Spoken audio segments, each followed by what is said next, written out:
Good morning. Some time ago, maybe 2 years ago, I met with a businessman and we informally discussed setting up a for-profit survival retreat, bug out location, wherein the investors, would provide a large chunk of land, with all the amenities. Investors would then purchase option A, B, or C, home, little, think cabin, think tiny house kind of thing.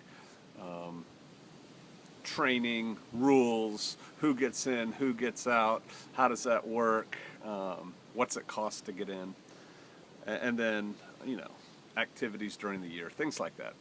Talked about it for a couple hours. And it became clear to me that that was going to cost a lot of money. A lot of money to set it up, and a lot of money per individual or family member. So much money that I thought at the time most people in the preparedness community wouldn't go for it. So I kind of backed out. Plus, it was going to take too much of my personal time because it was envisioned that I would be like the caretaker, manager, trainer guy. And it was like, yeah, no. And then I just saw Off Grid Homestead. Tommy did a video where he's working with a city or planners or something to do something similar, not exactly the same, but similar enough. And then today, I got an email from one of y'all saying, hey, have you ever heard of this, I'm going to get it wrong, Ozarks Homestead LLC or something like that? Which was a similar deal, right, to all of these things. And so we're going to talk about that in this video. And I guess if I had to title it anything, which I don't, I can be a little bit more informal with y'all, right? And I appreciate that. But I guess if I was going to title it anything, it would be, and it probably will be, I guess I will title it, It Costs Money, or something like that, right? It takes money. As much as I could put up popular videos and people would watch them, on YouTube or whatever, of how to do this for no money. It doesn't take any money to build a house, Pastor Joe. You could build a log cabin, or you could build a cob house, or you could, log cabins cost a lot of money to build, just in tools and land and accessing the logs, and cob houses cost money to build. Things cost money. I remember somebody told me one time, I did a video and I was talking about how we had just paid several $1,000s for that iteration of laying some gravel down on some of our roads, because we have about 2 miles of roads here. And somebody said, well, you have enough rocks laying around, you could just break the rocks and make gravel. And they were, I had the impression they were serious. Are you kidding me? Yes, we could. And 10 years from now, I'd probably have 100 feet of road done. So things cost money. This Ozarks Homestead deal, and I briefly looked into it, so everything I say could be wrong, right? But it looked like to get in, and if you got in, you would then have a tiny house, a small plot of land, and access to the food that was grown. We'll talk about that. That's economy, and the animals that were raised. A share in that, kind of like community supported agriculture, CSA. If you don't know what that is, Google it. CSA, community supported agriculture. For that, it looked like it cost about $18K for one person to get in. I think that's right. I think I'm right. And then $6K for every additional person. Wife, 1-year-old baby, 5-year-old kid, $6K each. Which in some ways is not that much, and in other ways is a whole lot of money. I mean, you're married or you have a significant other, so you're looking at, what's 18 and 6? 24K? You got 24K? Just to lay down for,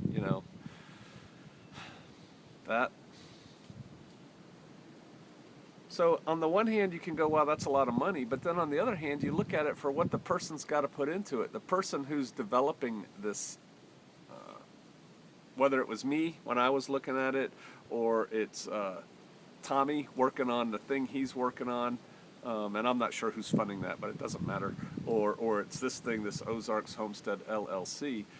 It's a significant investment up front from somebody, right? Somebody's got to buy the land and get the permits in some cases and get the structures built and yada yada. And nothing's ever as cheap as you think it is. And wells cost money and roads cost money and dun, dun, dun, dun, dun. It costs money if you want to get it done anytime soon. And as more of us feel that time is running out, there's less time to get ready. When I was first investigating establishing community, I met with a fairly broad group of people. Initially at our church, and then I kind of opened up an internet thing where I would invite people and uninvite people until we narrowed it down to the people who wanted to come here. And in the beginning, we were talking about finances and how do you finance a community, right? And there are many different ways to do that, but the two primary ways we were looking at were all in, where everybody puts all their money in one pot and it's like free love, and we all figure it out. And there are variations to that, and we had one variation of that.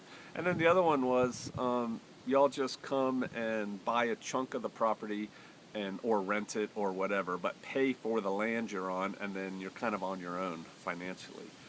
And it quickly became apparent that people with any kind of money, and I don't mean rich, but I just mean, they've had a job for the last 15 years. They've been diligently saving some of their money, thinking ahead to the future, that kind of thing.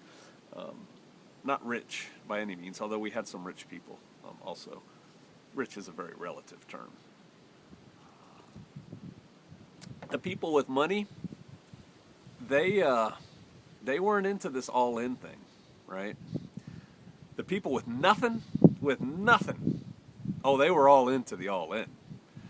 And you can kind of understand why, right? I've got nothing. I can't be in a community if it's going to cost me $36,000 to get in. So I'm for the all-in, all together. We just put whatever we have in the table. I've got $40. Here you go. I'm in. He's got 40,000. He's in and I'm in, that kind of thing. And so it's human nature. Unless one has people, my opinion here, whose heart is truly in the right place, all-in community, common purse, it's not going to work. Or unless nobody in the community has any money, in which case you'll be living in little tarp shelters in the mud like peasants in England, right? Because roads cost money, yada, yada, yada. And for people who say, well, you could go out in that forest here, and cut down trees and make log cabins. Yes, you could. Time, effort, energy, and by the way, axes cost money. Good axes cost good money. Forget about chainsaws. And so money is a real thing. So what to do? What to do? Because I will not change my mind. Excuse me, that we need to be together with groups of people. I believe an excellent end time situation for you would be to be living in a community. Think cul-de-sac closeness community with people of like mind who are all making a go of it together, right? And multiple different skill sets, yada, yada, yada. Well, that's just not going to happen on its own. You're going to have to do something to become part of that community. And if you can't start one yourself, if you don't have the means to start one yourself, then you're going to have to join one. And in many cases, joining one is going to cost money. It's a sad fact of life. Maybe it's not sad, Can you barter some skills for some things? To a degree, sure. If you owned your own bobcat and backhoe and dump truck with trailers to tow all this stuff, and you had no money, You could probably show up at a fledgling community and say, guys, I've got very little money, but I'm willing to donate this to the cause. Okay, well, guess what? You didn't get that dump truck and that backhoe and that bobcat and that trailer for free either, right? Unless you inherited it from grandpa. And so it still costs money, right? And in fact, you're bringing money to the table. But there's too many, let me just use this term, please. I know. But there's too many hippie type people that are just like, oh man, we'll all just work together and it'll be lovely, man, and we'll use Pastor Joe's money or Bob's money or Dr. Jim's money or whatever, and we'll all just live together and it'll be cool. Really? You think? Maybe. Um, there are people that we would support. I'm talking my wife and I, our family. And categories of people that we would support, but they're very few and far between. And here's another hard fact that doesn't hold true for everybody, so don't get personally offended if you're like, not me. But in my experience of 54 years, people who have nothing in America, United States of, people who have nothing, there's usually a reason for that. And it comes down to a lot of different personal things with that person. That does not mean you can't take that corollary or whatever and run with it and say, well, then if you have a lot of money, you're a really good person and blah, blah, blah. No. But people of any kind of age, I'd say 25 and up, who have nothing, they're making poor life choices. And those poor life choices could come to the group if you brought them in. It's probably going to make some of y'all mad. I know. So let's end this on a positive note. It is never too late. I just saw an article and I skimmed it and it got me thinking about things. It is never too late to reinvent yourself. It is not. You are never stuck where you are, and physically, mentally, emotionally, spiritually with the Father. You're never stuck where you are unless you want to be stuck. You can always do something better, something different. You can go from the article I read, a guy was a doctor, family practice, couldn't stand all the paperwork and the fact that he really couldn't even talk to patients. It's too fast. Pow, pow, pow. Quit, sold his practice or whatever, went to upstate New York, and now he raises grass-fed beef, right? And he's into it, and he says it's more fun than being a doctor. That's a pretty big life change, right? Ba-doom, ba-doom. I was a steely-eyed killer Green Beret, and then I became a pastor, and now I became, whatever you call what I do out here, neo-pioneer, and I'm still a pastor. But those are pretty big changes that I chose. So you can always change, but here's the thing. While we prepare for a Tiawaki end-of-the-world situation that could possibly, maybe, probably happen soon, later, whenever, right? Because you don't know. You cannot lose sight of the fact that you could end up living to be 98 years old in a regular world, right? You have to have a plan for your future. You have to have a plan that works, wherein you work, right, and make money. And so again, if you think you're stuck in a dead-end job, or your situation is such, work your way around it. You have to be mentally agile. Get more training, move, get a different job, whatever you need to do, you can do it. People like to look back and go, man, if I'd only known that when I was 17, but now I'm 54, or when I was 18 or whatever. Well, pretend you're 18 and just go for it, and do the job things, like boom, boom, boom. You can go to college when you're 54. So there you go. There's that. And never say I can't. I talked about that, I think, in the last time we got together. And I still got I can'ts. Oh, I'll get fired if I carry a gun. No, you will not. You will not get fired if you carry a gun on the job site.